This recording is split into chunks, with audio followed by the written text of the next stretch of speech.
Lusa Extra, um podcast da agência Lusa. Olá, este é mais um episódio do Lusa Extra e hoje vamos falar de cerejas. Estamos em plena época e já as compramos a 9,99€ o quilo, na loja do bairro, que por acaso é de nepaleses. Esta é da boa, é do fundão, disse-me o rapaz, que já fala um português fluente. Ele é capaz de ignorar que são os seus compatriotas que acolhem, lá no fundão, onde os produtores dizem que sem eles não havia produção de cereja. Os nepaleses, diz o presidente da Câmara, Paulo Fernandes, são humildes e destros na colheita. O fundão, mercê de uma bem-sucedida campanha de marketing iniciada há 25 anos, transformou-se numa cereja Holândia, cujo fruto serve hoje para fazer chás, cerveja, compotas, licores, bombons, gin, mel, espetadas, gaspacho, pastéis de nata, empadas. Isto teve custos? Teve. Eu sou Luísa Meireles e vou conversar com a nossa correspondente no fundão, a Ana Rodrigues, que escreveu várias peças sobre a cereja. Ela vive em Alcongosta, precisamente, a capital da cereja. Ana, olá, tudo bem? Olá, Luísa. Olha, a campanha está em pleno? Há menos ou mais do que o normal? A campanha neste momento está em pleno. Atrasou 2 a 3 semanas devido às condições meteorológicas, à chuva persistente que afetou a polinização e os vingamentos. Neste momento está em pleno e sim, há menos cereja em relação a um ano normal. O que as pessoas me dizem é que a cereja empola e significa que está na árvore, mas cai, começa a ganhar cor e cai. Mas há boa cereja de bom calibre, de muitas variedades. Há menos em relação a um ano normal, mas há mais, por exemplo, em relação ao ano passado, que foi um ano péssimo. Por causa das chuvas, não é? Da chuva Olha, e do granizo. Mas o que é isso da cereja do fundão? A cereja do fundão são vários tipos de cereja. Era a cereja de saco, por exemplo, que é a típica da Cova da Beira, que praticamente desapareceu. Era morangão, era a cereja roxa, a cereja Napoleão, enfim, era um número reduzido de variedades facilmente identificáveis por qualquer pessoa aqui da região. E o que aconteceu foi que os produtores foram se adaptando àquilo que o mercado pede, e aquilo que o mercado pede é uma cereja do maior calibre possível, uma cereja escura, doce, uma cereja de pé curto, e o calibre. E, portanto, o que os produtores foram fazendo foi adaptando os pomares àquilo que é mais apelativo para o consumidor final. Olha, mas antigamente a cereja era produzida por outras árvores, não era o fruto das grandes árvores, as tais cerdeiras, era a espécie tradicional, não é? Sim, antes as árvores tinham características completamente diferentes. Eram árvores de grande porte, eram árvores muito altas, assim do tamanho de uma casa de 3, 4 andares. Eram árvores de 6, 7 metros que produziam imenso. Uma árvore, para se ter noção, podiam andar várias pessoas ao longo do dia para apanhar. E eram utilizadas escadas de muitos banzos. Os banzos é o que nós chamamos aos degraus, e ainda assim as maiores não chegavam ao cruto, ao topo dessas árvores, e as pessoas escalavam pelos crutos acima e depois desciam, faziam descer com cordas os cestos com a fruta. O que aconteceu foi que essas árvores foram desaparecendo, primeiro porque eram muito difíceis de apanhar. Sim, eu imagino que para cada uma devia ser preciso 7 ou 8 trabalhadores, não é? Sim, havia uma árvore podia dar para um dia inteiro. Estamos a falar também, uma árvore podia produzir 300, 400, 600 quilos de cereja. Hoje em dia são precisas dezenas de árvores para produzir o mesmo, mas são apanhadas com muito maior facilidade, porque hoje os pomares têm características completamente diferentes. Antes essas cerdeiras, como se chamavam as cerejeiras antigamente, as cerdeiras, estavam até habitualmente misturadas com outras árvores. Ao lado estavam uma macieira e uma pereira e etc. Hoje em dia os pomares são contínuos, não é? Temos pomares contínuos de pêssego e depois pomares imensos de cerejeira. Portanto, o que aconteceu foi que se foram expandindo, houve uma expansão territorial da área da cerejeira.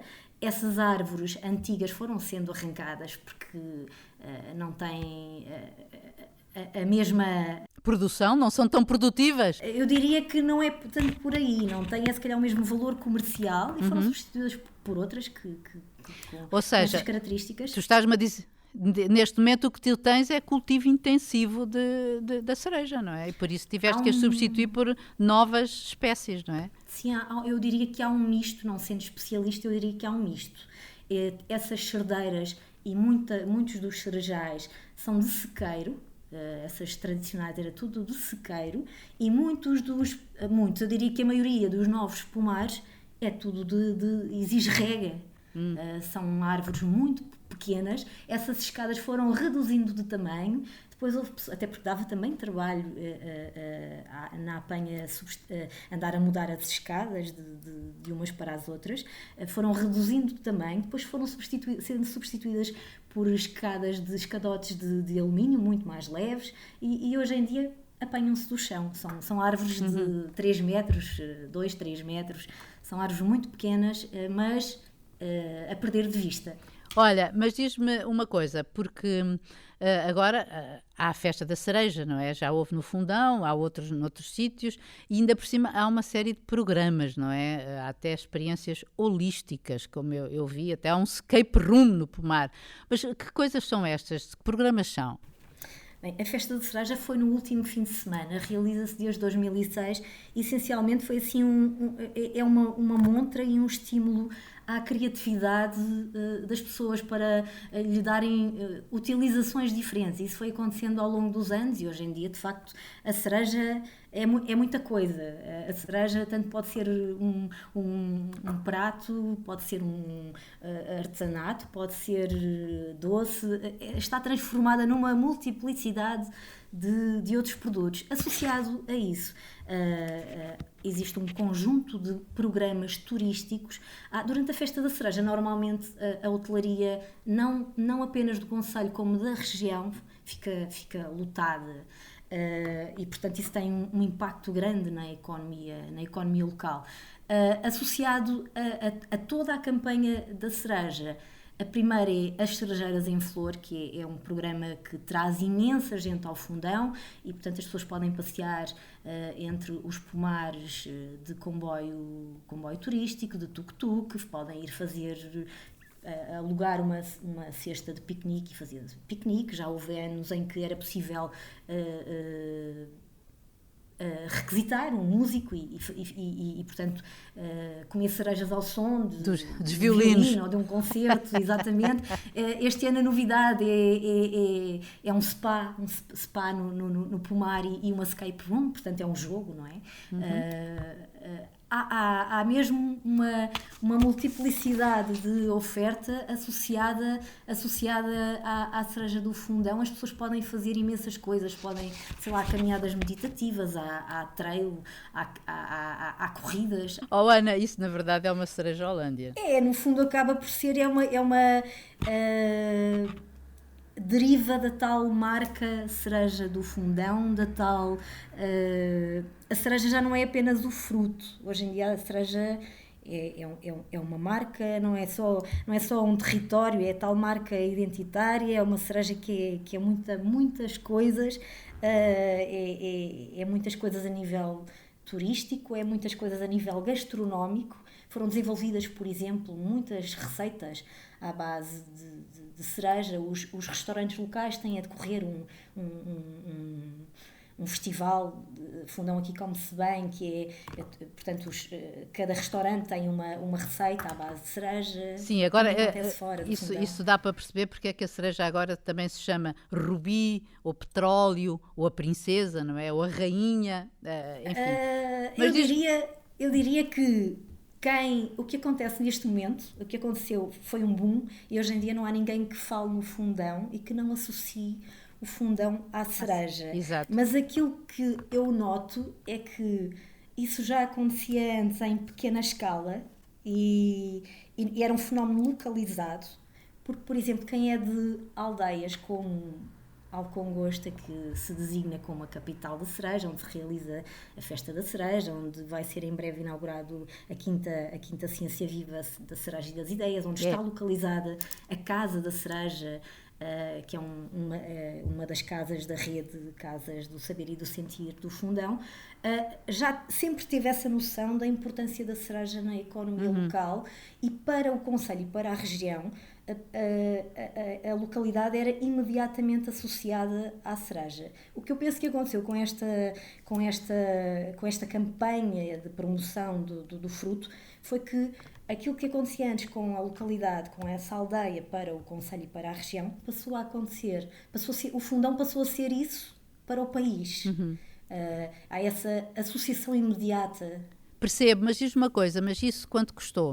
Segundo o município, esse investimento é variável ao longo dos anos, situa-se atualmente à volta dos 100 mil euros anuais, e segundo o Presidente da Câmara o retorno é muito desproporcional positivamente. É variável, é uma campanha que começou em 2002, mas que teve um impulso imenso em 2004 com o Euro 2004. E o que é que o município fez em 2004, que foi quando a cereja a cereja do Fundão ganhou essa visibilidade imensa, essa notoriedade? Foi o slogan Cereja do Fundão, o fruto da nossa seleção. Ou seja, colou-se essa imagem ao Eu Euro. lembro-me disso, exato. Exato, e a cereja começou a ser distribuída em pequenas covetes que o município oferecia à porta dos estádios, em jogos, em aviões de TAP, em festivais de música. Mas olha, Ana,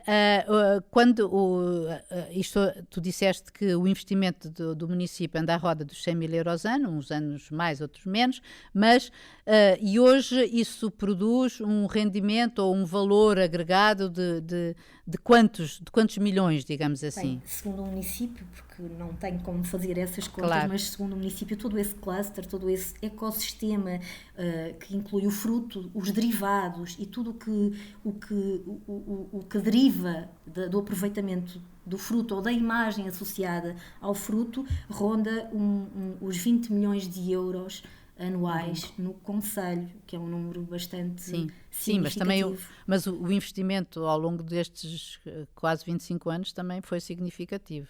Olha, mas eu queria falar de um outro tema e que nós lemos nas peças que tu escreveste, é que sem os imigrantes não haveria produção de colheita. E tu conversaste tanto com produtores como com imigrantes. São nepaleses a maioria, não é?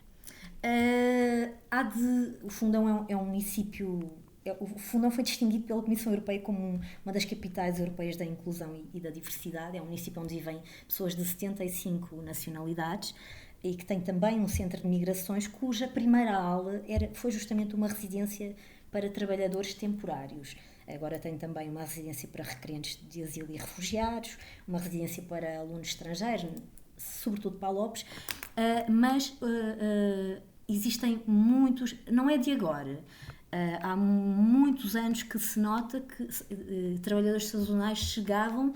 Eu lembro-me, por exemplo, romenos, búlgaros, que vinham para a campanha da cereja e do pêssego e depois iam embora e regressavam no ano seguinte. Mas hoje estes ficam? Estes ficam. Mas esses imigrantes, de qualquer modo, hoje, a sua esmagadora maioria vive no concelho. Tu escreveste Sim. que há uma taxa de retenção dos imigrantes de 70%. Quer dizer que eles estão bem integrados. De 70% e conseguem autonomizar-se em menos de um ano, o que também é importante. O que nós vemos é, por exemplo, aldeias que tinham casas à venda porque, entretanto, os filhos foram para Lisboa, para o Porto, para o estrangeiro, e as casas ficaram vazias e ficaram à venda anos e abandonadas. Hoje em dia essas casas foram compradas por por imigrantes de várias nacionalidades, muitos brasileiros também. Isso também se nota nesse aspecto. As casas voltaram a abrir, voltaram a estar de portas e janelas abertas. Depois, obviamente, não se pense que, por o Fundão ser um município de acolhimento, que não há vozes críticas, que há. As vozes críticas que nós vemos no país também se ouvem por cá. Muitas vezes vou conversando com as pessoas para perceber qual é porque a rejeição. Muitas vezes partem de argumentos falaciosos, que penso que não têm ideia que são falaciosos.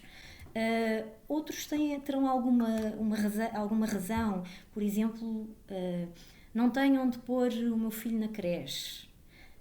E apontam o dedo aos imigrantes, porque os imigrantes têm filhos na creche. Naquele infantário há imigrantes, mas eu não consigo pôr lá o meu filho. Portanto, se calhar isto será um aspecto que os responsáveis políticos terão de ter maior atenção.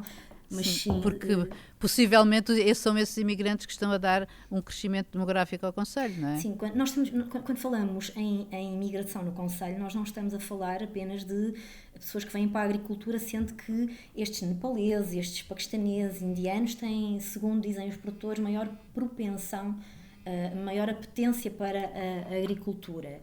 Estamos também a falar de trabalhadores muito qualificados, estamos a falar de engenheiros informáticos que vêm da Índia, do Brasil, da Ucrânia, de imensos sítios. Ana, muito obrigada. Acho que é uma boa maneira de terminarmos o nosso podcast. Agradeço-te imenso. Acho que nos elucidaste sobre o que é a cereja, o novo petróleo da Cova da Beira. Muito obrigada, Ana. Obrigada, Luísa. Uma produção da agência Lusa, disponível em lusa.pt e nas plataformas de podcast.